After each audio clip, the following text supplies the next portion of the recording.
ბრძანება სპეციალური საშუალებების გამოყენებასთან დაკავშირებით ვინ გასცა?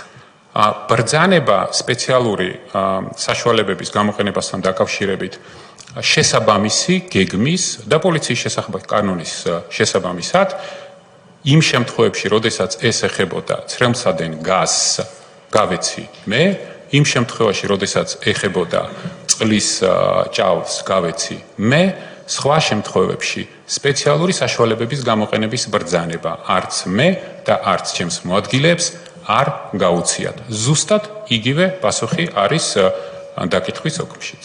თქვენთვის ცნობილია ვინ გასცა ეს ბრძანება, თუ თვითნებობას ჰქონდა ადგილზე? მე რომ ცოდნო და ცნობილი ყოფილიყო, რომ ასეთი ბრძანება არსებობდა, ან ვინმემ გასცა, რა თქმა უნდა, მე ამას დაკითხვის დროს გამოძიებას შევატყობდი. თქვენ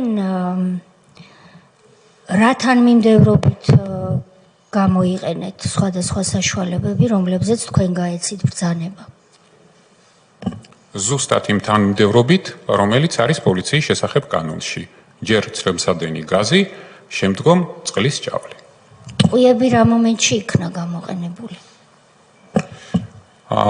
როგორც მახსოვს, ეს მოხდა სადღაც შუაში. თქვენ ამ დროს სად იმყოფებოდით? ოპერაციის მართვისას სამინისტროდან მართავდით თუ პარლამენტში? ნაწილობრივ სამინისტროდან, შემდგომ პარლამენტში, რომელიც დაცლილი იყო სხვათა შორის, გატენილი იყო ნაცებით და არც ერთი ქართული ოცნების წარმომადგენელი აქ არ იყო. შემდგომ ძლივს ვეძებეთ და ესე ცალ-ცალკე ვეცადეთ, რომ ოცნების წარმომადგენლები შენობაში დაგვებრუნებინა. ესეც სიმართლეა.